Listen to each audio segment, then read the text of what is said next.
Hey everyone, and welcome back to the channel. Today we are checking out Dial M for Murder, the 1954 mystery suspense movie, Alfred Hitchcock movie. I'm very excited for this one. I've watched 3 Alfred Hitchcock movies so far. There's a ton more for me to watch, but I think right now I'm doing Dial M for Murder, and then next week or the week after I'll be doing Vertigo, and then we'll see where I go from there. But those 2 movies are definitely the next ones I am going to be doing. But this one, I'm a little confused about which version I was going to watch. So on Amazon Prime, there is a black and white version from 1954, and it says it's a romance movie and a drama movie.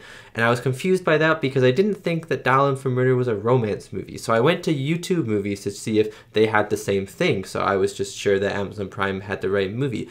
Went to YouTube Movies, Dial M for Murder, but this one was in color. It says Mystery and Suspense, and it also says it was made in 1952. Then I went to Crave because those 2 movies didn't add up. So I went to Crave, which is another streaming service provider. On Crave, there was the same version from YouTube, Mystery Suspense, exact same time length and everything like that, except for it said it was made in 1954. So I think that YouTube messed up the dates because I looked up the 1952 version of Dial M for Murder and nothing came up. And what came up instead was a play called Dial M for Murder. So this movie, I think, must have been based on a play that was made in 1952, and so YouTube Movies just said it was made in 1952 even though the movie came out in 1954. I don't know. I'm a little confused about the different versions that I'm finding. 3 different services, 3 different versions of this movie. Maybe not different versions, but different titles of this movie, which is definitely confusing me, and one in black and white with different genre as well. So I'm definitely thoroughly confused, but I'm going with the YouTube version just because I don't have access to the Crave version, which I think is definitely the right one. And I don't think that the Amazon Prime one is right because of the genre saying romance, and I thought that this was a mystery movie and YouTube says it's a mystery movie. So I'm going with the YouTube version. I hope I got the right version of this movie. I'm praying I got the right version of this movie. And before we get into this reaction, let me do the lighting. So let me turn on the light and we can decide what color it should be. Boop. Nice, nice, nice. Okay, so the lighting today is going to be easy peasy. I bet you can't guess what color it is. It's going to be red. It's going to be red because murder, because murder, because murder. Dial M for Murder. I'm expecting murder in this movie. Don't know how much murder. Maybe just one person is going to die and it's going to be a case to solve it. Or maybe a bunch of people are going to die. I don't know. I'm excited to find out. And if you'd like to check out more of my reactions, you can head over to my Patreon where I have uncut reactions to many of the movies I watch on YouTube, as well as early access reactions to my movies that come out 1 week early. There are also 2 exclusive Patreon movies a month that you guys on Patreon get to choose. So thank you so much if you check it out. Now let's get back to the video. Okay, let's just start this version of the movie. I really hope that this is the right version of Dial M for Murder, and I am so sorry. I am so sorry if this is not the right version. I am just very confused, but I am pretty sure that this is the right version. And maybe the black and white version is this version, but in black and white. I'm not sure. I'm honestly not sure. Maybe if you guys know, you can let me know. But anyways, let's just dive on into this movie. I am excited to watch this. I've heard very good things. So without further ado, I hope you enjoy my reaction to Dial M for Murder. Dial M for Murder. Dun dun dun. I'm excited. I think this is a suspense movie. I think one of the genres was suspense. Alfred Hitchcock is the master of suspense, so I'm excited. See, it was a play. Okay. So the play was in 1952, I think. Okay. I think this is definitely the right version.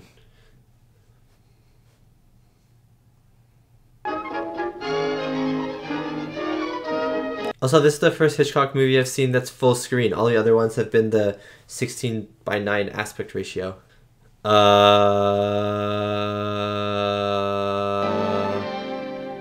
Okay, this does not seem...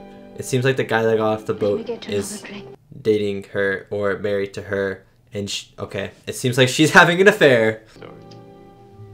Mark, I know you think it's silly, but when you get to know Tony, you'll understand. Was she in Rear Window? Of course, I didn't believe him at first, but he meant it all right, and well, he's been wonderful ever since. I suppose. Aw, that's so good. Lost and found, but the letter wasn't there. And then about a week afterwards, I received a note. It told me what I had to do to get the letter back. Just go ahead, go on. What did you have to do? It said that if I went to the police or told anyone else, he would show the letter to my husband. You still have the note? £50? That must have been a lot back then, but it's not that much now. Do you think the husband is the one who took the letter? As it was only £50, I thought I'd pay up and have done with it. Margot, I'm going to tell Tony about us tonight. No, Mark, please, you mustn't. You don't understand. Tony's changed. If you love Tony so much, then why are you with this guy, hey? I wish it was a year ago when you came to say goodbye. We were standing in the kitchen. I nearly turned around and said, I can't go through with this. A year ago? It's been happening for so long. It's been happening for way longer than I thought.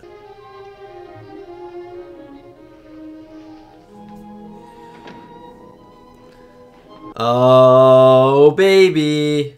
Well, could you join us after the theatre? We might go somewhere. Why don't you give me a ring in intermission? If I'm inspired, I might make it. We'll do try. What's his name, Mark? I'll just get my thing. It looks like he wants to say something. I say, well, I'm not much of a tennis player. That doesn't matter. You know New York and all that. Darling, Mark's coming to the party tomorrow night. Oh, good.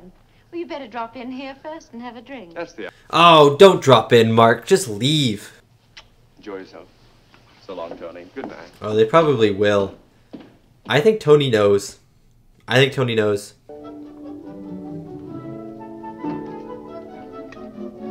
And look, there's the phone. The dial M.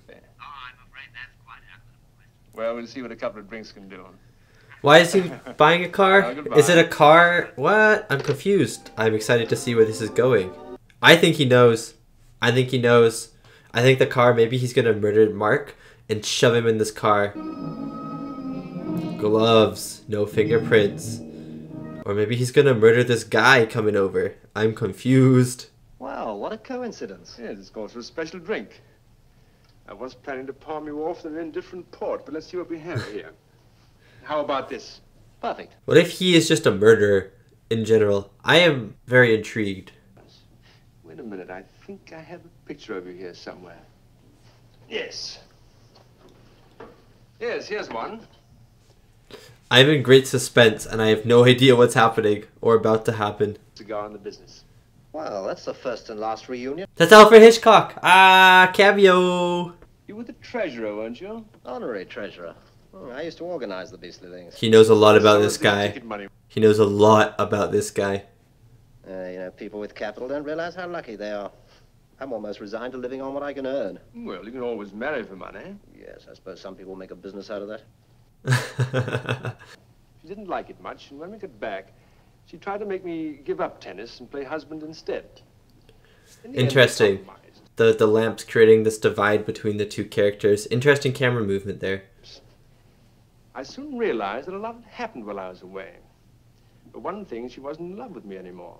Look how he's taking up most of the screen and there's a divide and then he's there. It's like he has lots of power. I suddenly realized how much I'd grown to depend on her. All Ah, these expensive tastes I'd acquired. I like this explanation. Now, big tennis had fit. This is a big monologue too. I told her I decided to give up tennis and look after her instead. Well, I have chills. This is so cool. and she burned them all except one. That one she used to transfer from handbag to handbag. It was always with her. That letter became an obsession with me. I had to find out what was in it. Yeah, I told you he took the letter. But it didn't. So I kept the letter. Oh, why are you telling me all this? that was a very purposeful drop. Anyway, that did it. That was a very purposeful drop. He went, Because the letter whoop. stopped. And we lived happily ever after. I think this guy's dead. Thanks very much for the drink. Interesting hearing about your matrimonial affairs. I take it you won't be wanting that car after all. Don't you want me to tell you why I brought you here? Do you think he dropped a letter so the guy would have fingerprints on the letter and then he's gonna... Because he didn't touch the letter with his hands. He touched it with the book. Oh, it's all coming together unless I'm totally off. I need an alibi. A very good one. Then I saw you. I'd often wondered. He's cleaning off all the fingerprints.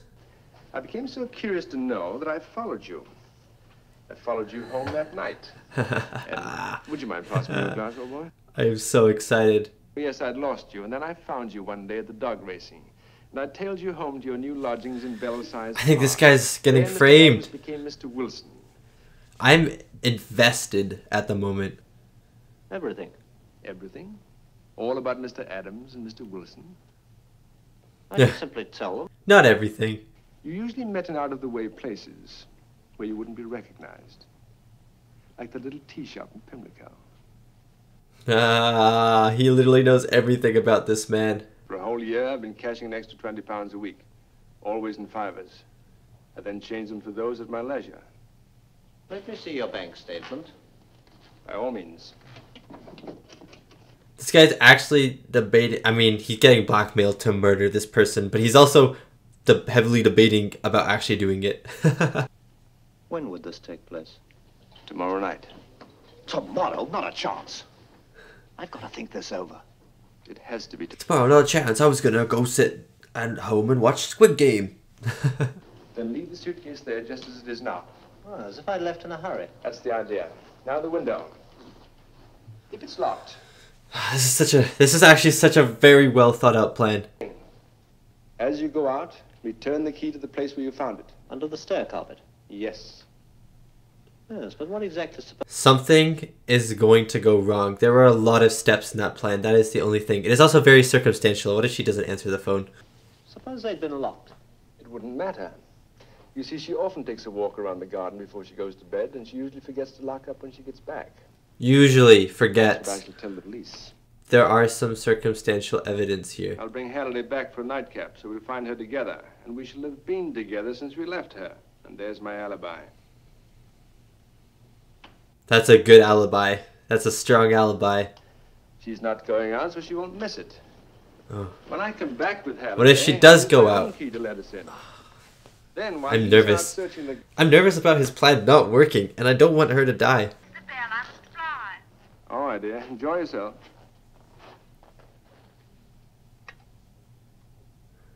This isn't how I thought this plot was going to go. I thought that Tony was going to kill Margot. But in fact, he's blackmailing this guy to kill Margot. This whole movie so far has been so enthralling, and it's just been dialogue.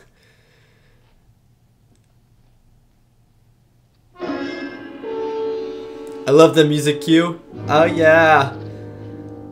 Hitchcock's use of music as well is very cool. It's usually very silent when people are speaking, and the music cue only comes in when something very important or something very big to the plot happens. That's what I've noticed in his film so far, and it's so cool. That he could barely see the end of the racket, let alone the ball. You know, you should, you should write a book about all this. Why don't you two collaborate? I like how she's A wearing detective red novel? as well. Don't know if that's intentional, but it kind of stands her out, and red is also symbolic for murder, blood. What do I do next? Do you really believe in the perfect murder? Yes, absolutely. On paper, that is. This is literally Rope. The perfect murder was Rope, but this is also the perfect murder. We better drink up, Mark. Yes. What are you doing tomorrow? Nothing I know of. Why don't we all drive down to Windsor for lunch? That's a good idea. Come along early. I mean, those two could drive down, but Missing a hangover. Margot, I'm sorry. You'll be driving down to heaven, or I guess down as hell. I think Mark is going to start suspecting something anyways. He's gonna have to get caught, right? At the end? Right? Although what they said about the author was very interesting. I may want to go out. Tonight? Yes, I thought I might go to a movie or something. Well, aren't you going to listen to the radio? Saturday night theater? Told you, this whole thing is very circumstantial. It's an ideal opportunity. Well, I like that. You two go gallivanting while I stay home and do those boring clippings. Very well. Yeah, you cannot say stay home and then have her get murdered. That is so suspicious. Well, I better call the Grand and tell him we're not coming. Oh, Tony, please, let's not be childish about this. Tony, you're actually being childish about it. I think I'll try and scare up a taxi. Have we any paste? Yes, there's some in the desk, I believe. You need some scissors. Oh, they're in my mending glass. That was the big mistake, I think, making her stay. Because people may be like, why the heck did you make her stay? Mark's going to be like, why the heck did you make her stay? Tony, what are you waiting for? Oh, nothing, dear, nothing. Night, Mark. Night, Mark. He hasn't put the key under the stairs. 12, I should think. Oh, God. No, it's quite possible old man Burgess might call. Would you tell him we're at the Grand and it might be rather important? What's the number? It's in the book. All right. The last kiss. Oh, my God. That was a smooth, lean against the stairs, shove it under. That was smooth. I was wondering how he was going to do that. Was it the wrong stair, though? I mean, even if it was the wrong stair, the guy would just look at the other stairs. He's not that stupid. What am I even saying? Oh, will this even happen? I think he's gonna mess up. I don't know how this movie's gonna play out. The author thing that they said, like, the author's story always ends up how the author wants it to end up, but it's not usually how it actually ends up. That is sticking with me, because I feel like that could happen with this movie in some regard.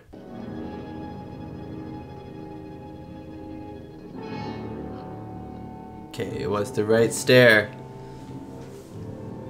It's up to you, mustache man. He's still wearing this exact same stupid looking tie.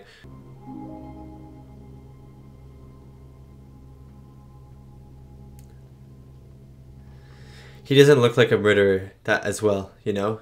Like, he doesn't want to do it. Exactly in Dartmoor, but Dartmoor's sort of in the district, if you know what I mean. Anyway, you're acting so nervous. Someone must notice that you're acting different. Excuse me, I have to call my boss. Agricultural machinery. Oh, so many things have gone wrong already. Why am I even nervous? I want them to get caught. I don't want Margot to die. She's had an affair, sure, but that's not worth killing someone over. Just divorce her or something. The music too. It's stressing me out. Dial M for murder. Oh, I love it. I love it so.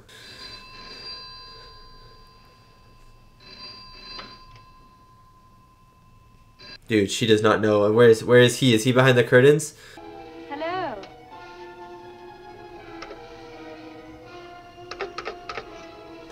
Are we gonna see it? Hello. This is an amazing shot, by the way. Look at this lighting.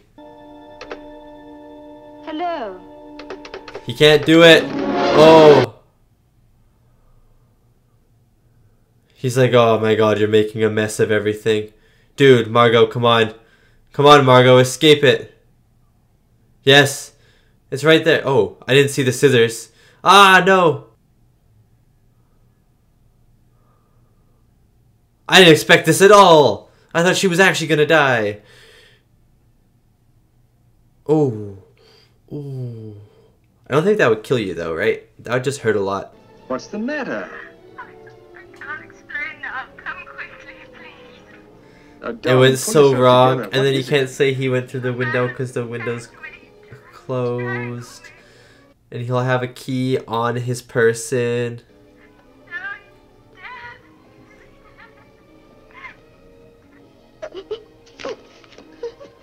Oh my god, the twist! I didn't expect this at all! This is so cool! I won't touch anything. You promise? Yes, I promise. Only please be quick.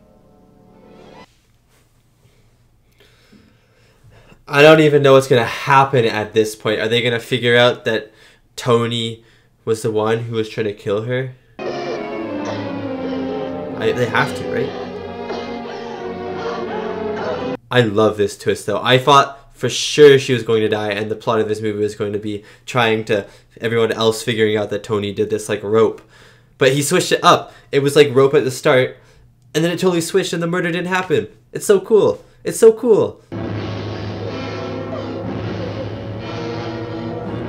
Look at the lighting, dude. Look at the lighting. It looks so good. So it's like just a natural lighting of like the lights. Ooh. There's hardly any blood. She's looking for her key. When he fell, he must have... Oh my god. Oh, here they are, my aspirin. I've got Oh. such an awful head. Oh. Oh. He is so lucky. Of course she wasn't looking for a key. Why would she be looking for that right now? But still. No, he mustn't touch anything until the police arrive. He must have broken in. Wonder what he was after. Those cups, I expect. Oh, the window is open. Okay. Okay.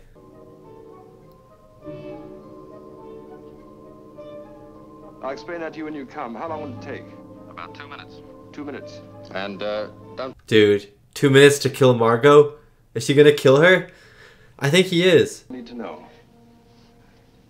Tony, Yes. why did you phone me? Yeah, that is so weird, isn't it? Isn't it, Margot? It's so weird. Dang it, never... they did the same thing in Rope with the body and the thing. Now there's gonna be the crime weapon inside a box. Oh, zut. And then the police are gonna come and they're gonna be looking everywhere and you're gonna... Okay, wait, never mind, they're burning it. Okay, thank God. I thought he was going to put it in the box. I was going to be like, now I have to be stressed when the police are here. But again, I don't know why I'm stressed. I don't know why I'm stressed. This guy's bad. Why am I rooting for him? Why do I find myself rooting for him?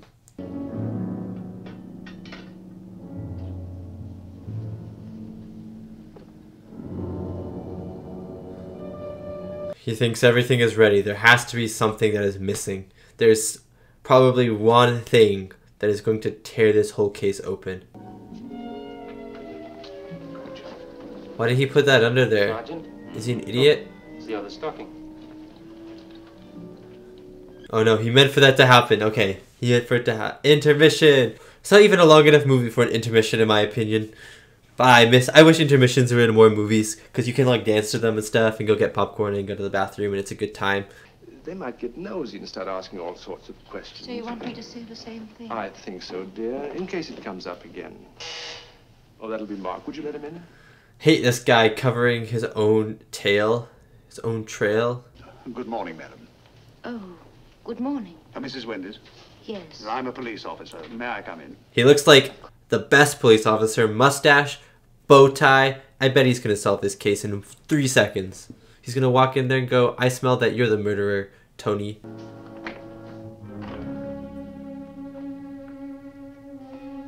I certainly didn't get in by the bathroom. In through the toilet. Did you notice, Mrs. Winders? No, I didn't. Won't you sit down, Inspector? No, thank you. It was about 11, but everything that guy said, Tony said, is true, which is what I hate. I'm cheering for the detective now. Let's go. Had you ever seen him before? Why, no, of course not. Oh, is this him? Yes. He's up on your wall. There's a picture of him on your wall. The detective's gonna see that. Was that what you meant? Yes. How about you, sir? Had you ever seen him before? No. You say no, but there's literally a picture of him right behind you. Swan? Swan. Wait a minute, Swan. Yes, that's it. Ah, there's the picture. Okay, dang it. I thought I had something. But he's just taking the picture straight away. Now, had he a moustache then, sir? No. Mrs. Winders, would you show me exactly what happened last night? Recreate the events. Tony, you can be the murderer. But why? Well, in case I have to write anything down, I can hold the phone in my left hand.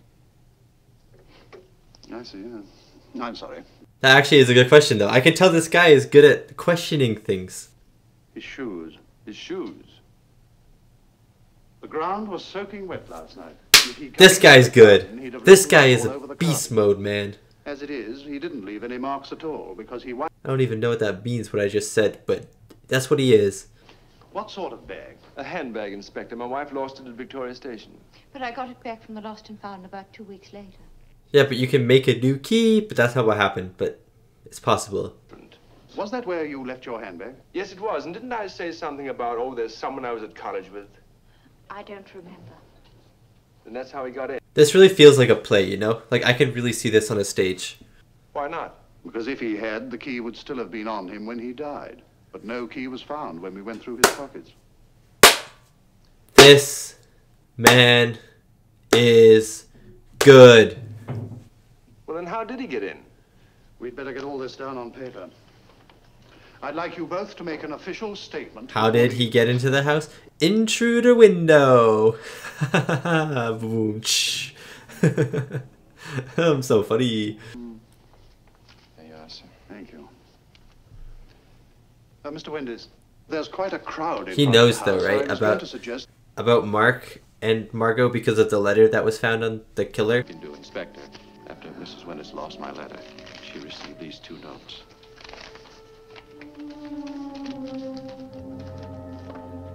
Ah, here we go. I will. Now, you admit that you killed this man. Well, you say you did it in self-defense. Unfortunately, there were no witnesses. Oh my god, they think that she just killed him. What I did here, Inspector, is perfectly consistent with what my wife told me. So all you really know of the matter is what your wife told you, isn't it? Now you suggest that this... You're on the wrong track. Get back on the right track, detective. How do you think I got these bruises on my throat? You could have caused those bruises yourself. Oh my god. It was found outside the window. No, you're going on this crazy tangent that you think is right, but you're actually so wrong. Mean anything to him? I suppose it must have been the stocking he used. What if the movie ends with her going to jail? I don't believe it if that happens.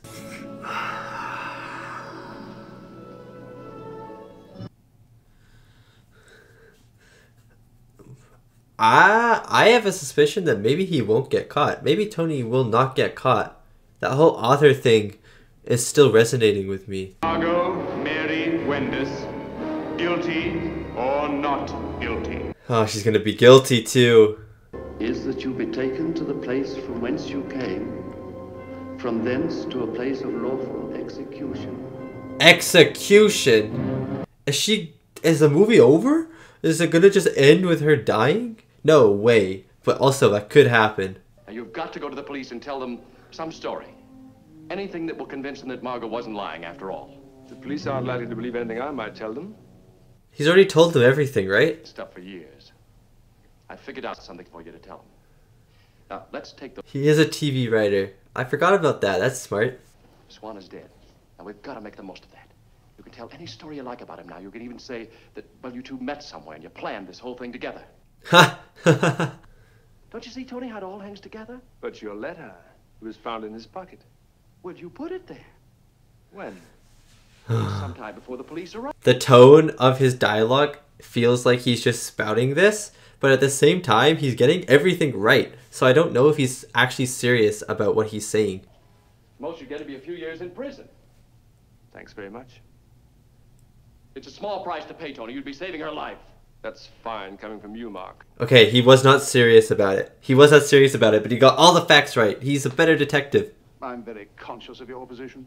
If I may, I'd like to say how deeply sorry I am. Yes, Inspector, yes. All right. Now, how can I help you? Well, the cashier of a factory in Ledbury's Ah. in his office. Look under the dress. What's in the briefcase? Yes, well, you see, I happened to have quite a bit on me at the time, so I settled for cash. I see. Had you just drawn this money from your bank? The detective's still on the case. I love it. I mean, that might be the very person we're looking for. Hello. This is yours, huh? What is it? Somebody's latchkey. It was lying on the floor just here. Oh my god, the detective is a god tier character. Latchkeys, they're all alike. Oh, I'm sorry, sir, you were saying? I don't think I was I? Oh, yes, it's about that money. Ah, that's how I feel right now. Well, that answers everything, doesn't it? I'm sorry to have had to bother you at this time. Not at all. No, it's okay. Keep bothering him. It's totally fine. What's in the briefcase, though? Mark, you should just open it. Aha! The money that Morgan sent. Margot, not Morgan. Margot sent. Mark's about to blow this whole thing wide open. Right now we're in a little pond. Mark's making it the Pacific Ocean. But as you know, there was an accident, so it wasn't necessary to pay Swan after all. Obviously, he couldn't produce all this without questions being asked, so he lived on it. Mark is actually the real detective and hero here. Don't you remember? Come on, Mark. Your move. He took Margot's key. Sorry. Well, he hasn't drawn any large sums from his bank. Nothing over £53. Yeah, but it's been very constant, isn't it? I've really no idea. What about it, Inspector? Well, I must say I suspected something like that. You mean you're not even going to check up on this? She's being hanged. No, I bet he's gonna escape completely scot-free. You'll have done it all for nothing, Tony.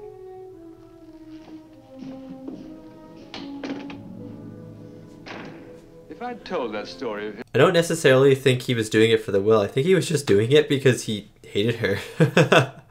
But maybe also for the will. I hope Mr. Halliday's not waiting outside to see me. Would you mind just taking a look, sir, to make sure he's gone? Oh my god, the detective is still god tier. I keep thinking he's not, and he still is. After tomorrow. Yes, or today, if you like. Just ask the desk sergeant. He knows all about it. Yes. Well, goodbye, Mr. Windus. I don't suppose... I think the detective knows that Tony did it. I feel like he does. Ah, I'm so nervous right now.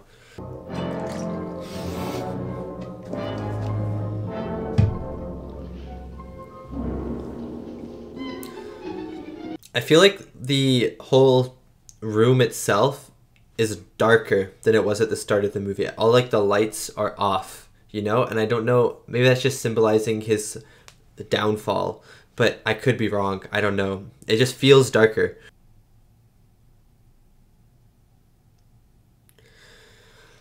Oh, I'm so happy that this detective is God tier and that Mark is actually a God tier character. I hated him at the start because affair and stuff, not good, but he's become good. He's a good person at heart. Start the ball rolling. Dude, what's happening here? Start the ball rolling? That's cool.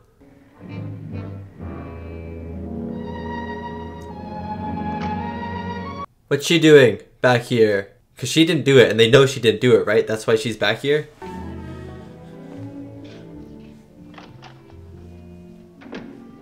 Everyone's in on this giant game. Oh my god! Do you remember what Mark said at the start? When he was like, I'm afraid if I murder someone, then I won't know until everyone's staring right at me. Is that what's happening to Tony? Is that what is happening to Tony right now? You'd better prepare yourself for a surprise, Mr. Halliday.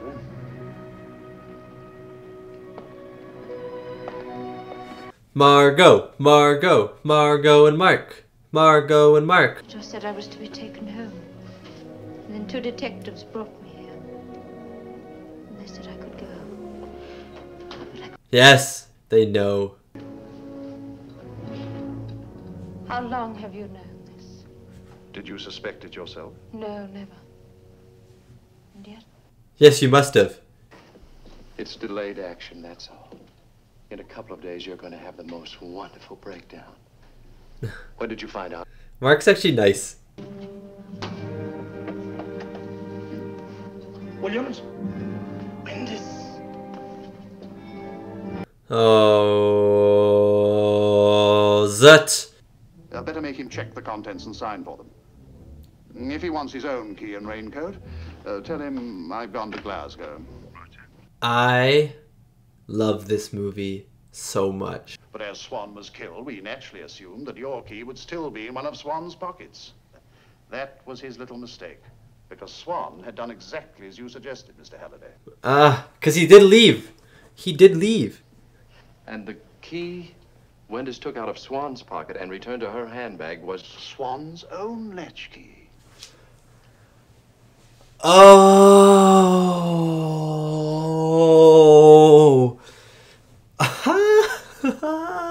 This movie is like the best revelations of all time. And then I had a brainwave. It's funny because I know what happened, that was in your hand. but I also don't. It's so genius. That's why they tested her going through the front door first. Right. Because if she knew the key was there, she would have been able to get in. Oh, this movie is making me excited.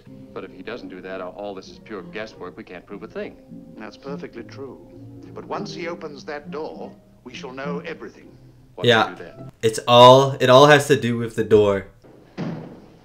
Oh, the moment of truth. Here it comes. Here it comes. Here it comes. Here it comes. Here it comes. I am so ready for him to fail. Come on, Tony, get arrested. Get arrested like a chump. He's trying to remember when he put the key back in there. No. Hold it. He stopped again. He's turning round. Tony, you better look under the stairs. He's remembered. Come on, Tony. Ah, you've done it. Just open the door. Ah, yes. Ah, you did it. You opened the door, you silly goose. Surprise. You're going to get executed. I mean, I guess not executed because he's attempted murder, but jail for life. Congratulations, Inspector. Oh, by the way,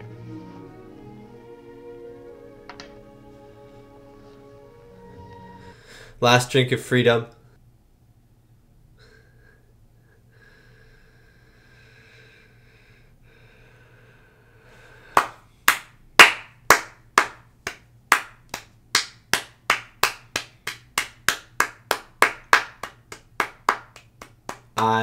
It just ended. I keep forgetting that they just end. I keep forgetting that.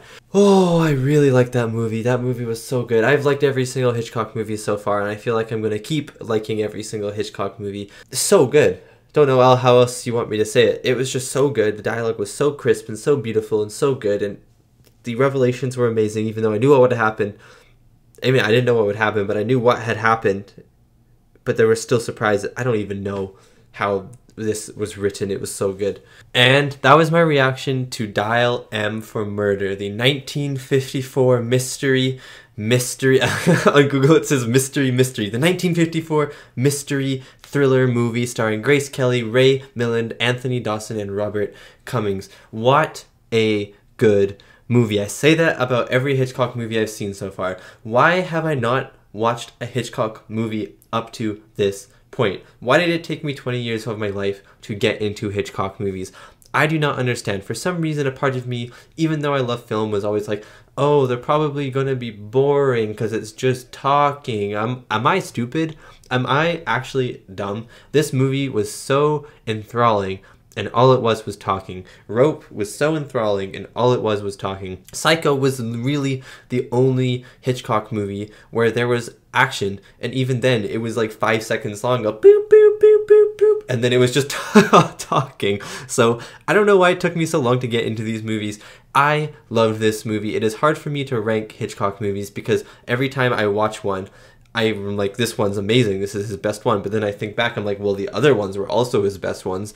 I love this movie. This movie was so much fun, but I'll get into that in a second. I'm going to start with the reviews really quickly. On IMDb, this movie has an 8.2%. Rotten Tomatoes, 89%. Everyone likes this movie, apparently, and I agree with them. If you don't like this movie, then I don't really know what to say. I just really did enjoy this movie a lot. Okay, I also think I have cleared up my confusion with the black and white version of the movie that I found, and then this colored version of the movie that I found, and also the dates. So there was a play, it said in the credits, there was a play. I'm pretty sure that play was made in 1952. This movie, I think there is a black and white version of this movie, and there is a colored version of this movie. I'm pretty sure that this movie was filmed to be color because TV was black and white, and they wanted this movie to stand out from being TV. This movie, interestingly enough, was also filmed on 3D cameras, which is very interesting because I didn't know 3D was a thing in 1954, so that's cool. And it was also, I noticed this at the start of the movie, it was filmed on this very wide aspect ratio. It fit my whole TV screen, which is very interesting because all of the other Hitchcock movies I've seen up until this point have been that 16:9 square aspect ratio. So I thought that that was very interesting, and I think that's just because they were using like CinemaScope cameras or something like that, these new cameras, these bulkier cameras, and I just thought that the framing was interesting. And I read somewhere, because I was trying to find out, just like after the movie, I was trying to find out why I was confused by all of this, and since I'd watched the movie by this point, I was like, okay, I don't have any spoilers anymore because I've seen the movie. And I was looking at it, I'm like, okay, so they filmed it with these bigger cameras, they filmed it in 3D, they filmed it in color to try and differentiate from black and white TV and stuff like that, and it created some frustration, I guess, from Hitchcock and stuff, because he didn't really want it to film like that, but there were these like limitations that the production had to have and stuff, and so Hitchcock doesn't see this as one of his really good movies. And I don't know, that's what I read. Maybe that website was wrong, but that's what I read. So very interesting backstory with this movie. I'm gonna do the music in a bit because the music is not really what I want to talk about right now. What I want to talk about is just the dialogue of this beautiful movie. A Hitchcock dialogue is always so good. Rope, it was so good. Rear Window was so good. Psycho, it was so good, but Dial M for Murder, it was way more apparent for some reason. Dial M for Murder, actually, okay, never mind. It's not way more apparent because Rope and Rear Window are kind of the same. Psycho, there was definitely more action and more non-dialogue, more visual information given, but Rear Window, Rope, and now Dial M for Murder is completely dialogue driven. And I could tell that this one was kind of based off of a play because it's all one room. Rope as well, kind of all one room, takes kind of in a play. Rear Window I can even see being a play because it takes place in one room. Hitchcock has this thing where he likes to ground an audience inside one specific environment and then let a story play out in that environment, because we barely leave, if ever, leave the apartment building's room. I don't think we ever do. We're in the taxi a couple times, we're maybe at the courts when Margot is getting her charges laid out to her and stuff, but besides that, and we're on the boat at the start as well with Tony when he's coming in, but besides that, we are in the apartment the whole time. So I think that is really cool. But the dialogue in this beautiful movie was so just thrilling. Character interactions felt so normal, felt so real, felt like I was in the room with them and they were talking. They felt so natural.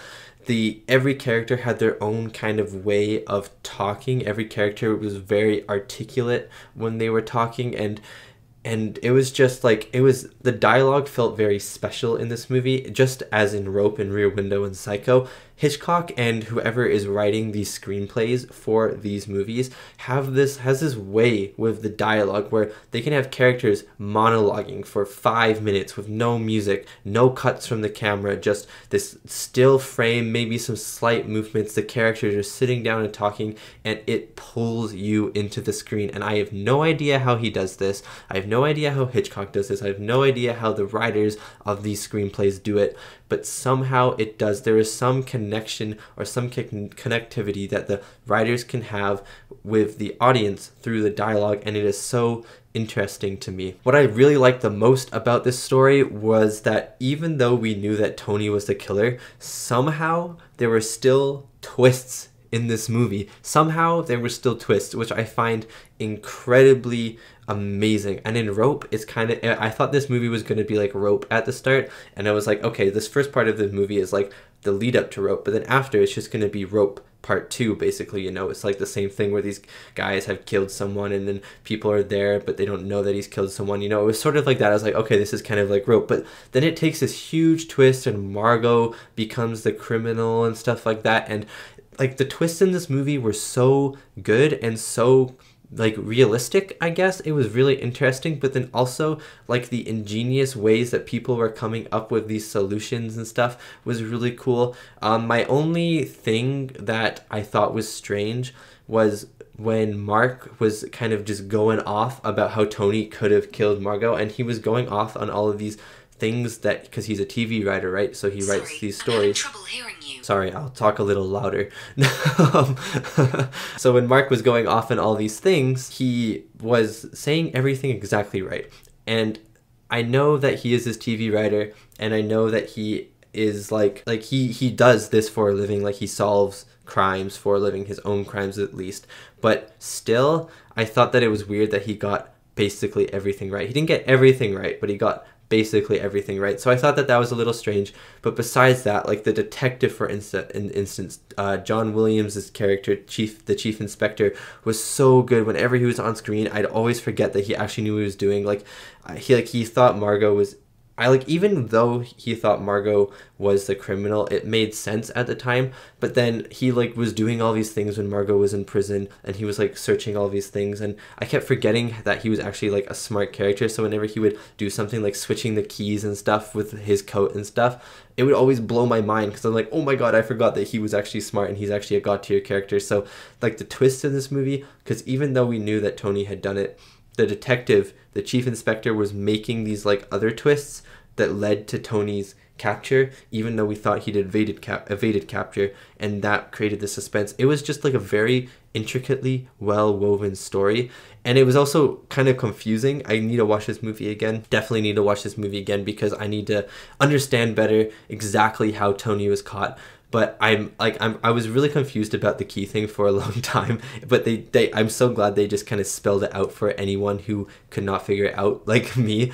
And it blew my mind. What can I say? The twists in this movie blew my mind. The dialogue was so good, was so natural, was just, I don't know what else to say. It it was just a beautiful thing to watch and listen to. The shots in this movie as well. Hitchcock and his camera work is something I will always admire, and I admire it because it is so simple. Even though, I mean, you can say long takes are not simple, but in Hitchcock's case, they kind of are. Rope, I'd say, is a different story altogether because that is like moving long takes and stuff. But this movie, I know they had these clunkier cameras, these bigger cameras, they were confined to this small space, but Hitchcock knows how to direct, and obviously he does because he's one of the most famous, if not the most famous director of all time. But the way that he shoots characters, the way that he lines up a shot, the way that he lets a camera just sit there and then lets characters move around, interact with the scene, interact with each other, monologue for minutes and minutes and minutes uncut, it just immerses you. It really is amazing. And then he also has some very creative shot angles, very deliberate shot angles. Everything feels very methodical, but also very natural. I don't know how to just that's the best I got, methodical and natural. It's just like there's a shot where it's Tony is monologuing to Mark at the start of the movie. And there's a shot at the start where Tony is monologuing to Charles, to Swan at the start of the movie, and there's a lamp that is in between them, and Mark takes up most of the screen, and then there's a lamp that is dividing them, and then Swan is there and he's taking this little corner of the screen, and that shot was kind of representative of the power situation that like Charles Swan was unaware of this power dynamic, but the camera work was showing this power dynamic with Tony taking up most of the screen, and then there was this divide, and then Charles Swan was there too. So the shots were so good. The shots were very deliberate again and natural, and I don't know what else to say about it. It was just very good, and I admire every single frame of a Hitchcock movie because of how good it is shot, how good the dialogue is, and how good the acting is, and the lighting in this movie as well. I felt like this movie got darker, not in tone, but in lighting over time.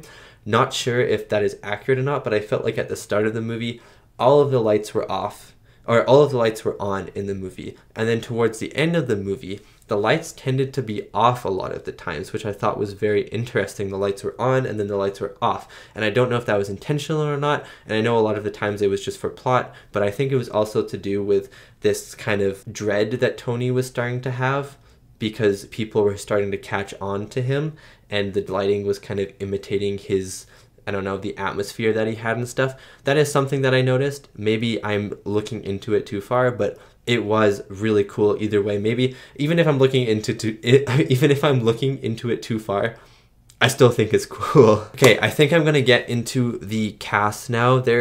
I could just kind of talk about this movie, but I feel like it would kind of just be very repetitive. I'd just keep saying that the camera work was amazing, the lighting was amazing, the dialogue was amazing. So I'm just going to get into the acting now, because off the top of my head, there's nothing really that I can say that will add to my conversation that I've already just said in the past 12-13 minutes. So getting into the cast now, I'm going to start with John Williams as the chief inspector. He was so good. He comes into this movie about halfway through, I think maybe after the intermission. I think it's after the intermission he comes in, and I loved him from the get-go, although I know that he did convict Margot, and I'm pretty sure that he did believe that conviction at the time, because he said that he stumbled upon those money numbers purely by coincidence, purely by accident. But I loved that he ran with it.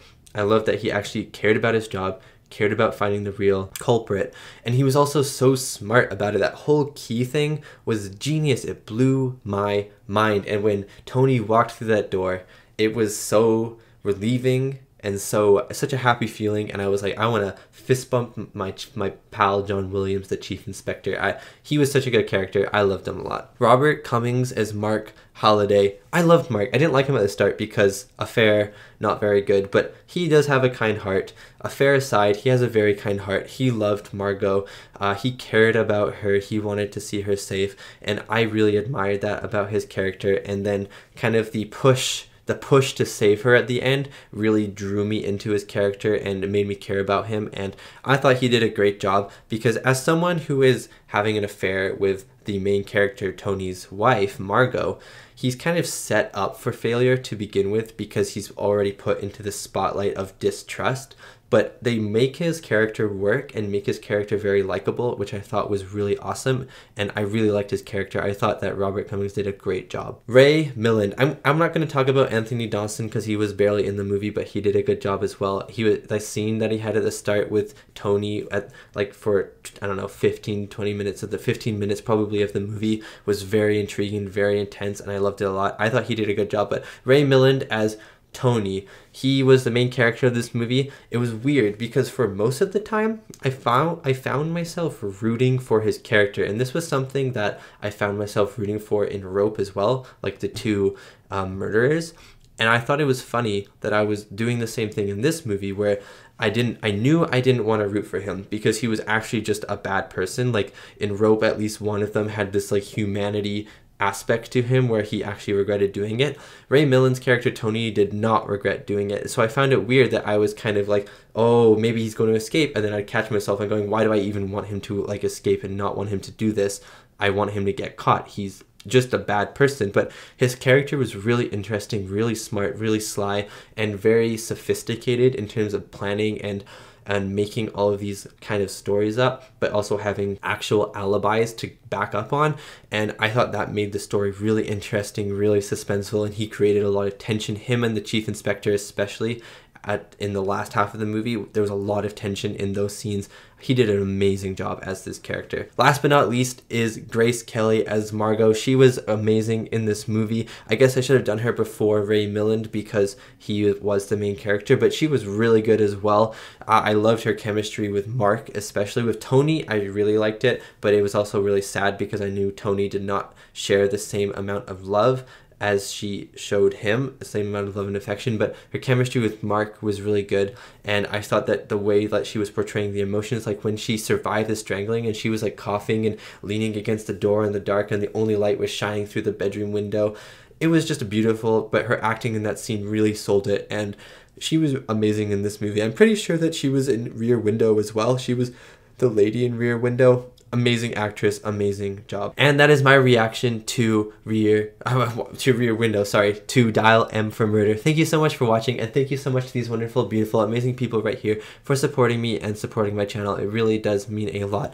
I can't wait to get into more Hitchcock. I actually am very excited. Next one will be Vertigo, and then the sky's the limit from there. There's a lot of other ones I want to check out. North by Northwest, The Birds. There's thousands of, there's not actually thousands of them, but there's a lot of them. So I'm excited to jump into this Hitchcock universe, I guess. Thank you so much for watching, and I'll see you next time for my next movie reaction.